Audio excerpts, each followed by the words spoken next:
Hello friends, and today's news is that after many weeks of work, Konero has finished his efforts to update the OpenToonz user interface. And the main part of the work is now completed and is in PR stage. That's a pull request, which is the stage of production asking for comments. And there could be some changes made, but hopefully this, in the main, is what will appear in the next version of OpenToonz. And I'll have a link to this PR so you can take a read yourself, and so you can compare your version of OpenToonz with the changes coming soon. So let's take a look at the PR.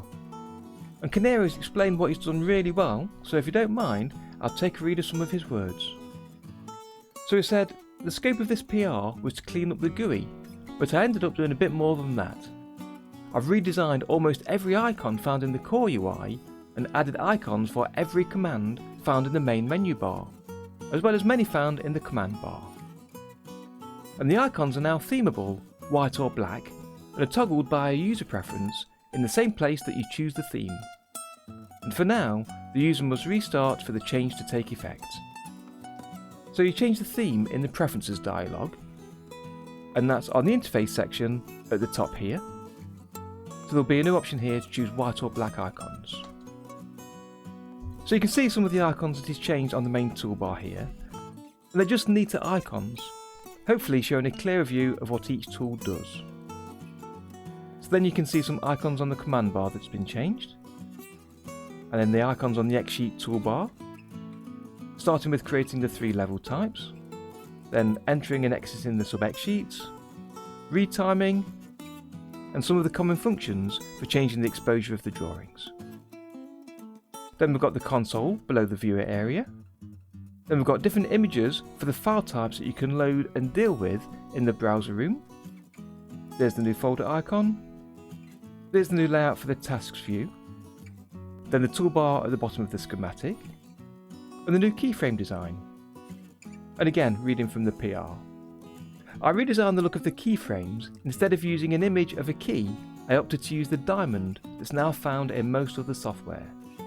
I also updated them in the FX editor window, so keyframes now share the same design language. And the same colours are used in the function editor, including the folders. So you can see here that a fully filled diamond is a set global keyframe, a half filled diamond is a partial keyframe, and a diamond with a dot in the middle means that it's been modified. And he's put an exception at the bottom here that the one exception is the keyframe icon on the X-Sheet timeline cells. He couldn't figure out how to draw the diamond there, but I suspect that might change later. So then if we take a look at the X-Sheet and timeline, and as with any of the images in the PR, you can click on them to see a larger version.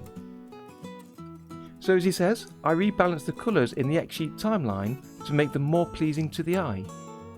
The spreadsheet lines have been given less contrast, and the lines that are drawn between cells now pick up the hue from the track colour. I made the track cells the focal point instead of the drag handles, and the timeline column header panel had a redesign. And on the palette list, he says, I changed the look of the palette window list view. Before, it wasn't possible to tell if a batch selection was made, and it was troublesome to check from time to time which colour was selected. So now you can see as you select multiple colours, maybe for copying, pasting, or for deleting them, it now highlights the background all in this blue colour. So now it resembles a typical list view, and I made the numpad border more prominent, and gave auto paint label an extra space. So if you don't know, you can select from the first 10 colours using the number keypad on your keyboard, and which 10 colours you can select is now shown by the grey bar to the side of the colour blocks. And you can change which 10 colours you can select from by pressing the tab key to select the following 10 colours. So that's just now much easier to see. And then he goes on to detail more technical information about how to create the icons and how to use them. And then as he says, I added a new light theme which is actually a true light theme. The current theme has been renamed to neutral to better represent its intention. And the new light theme inherits from neutral, having little need to maintain it. So now the new light theme is much lighter. So it's probably worth a look through all the themes when you get this new change, to see if one of them better suits you.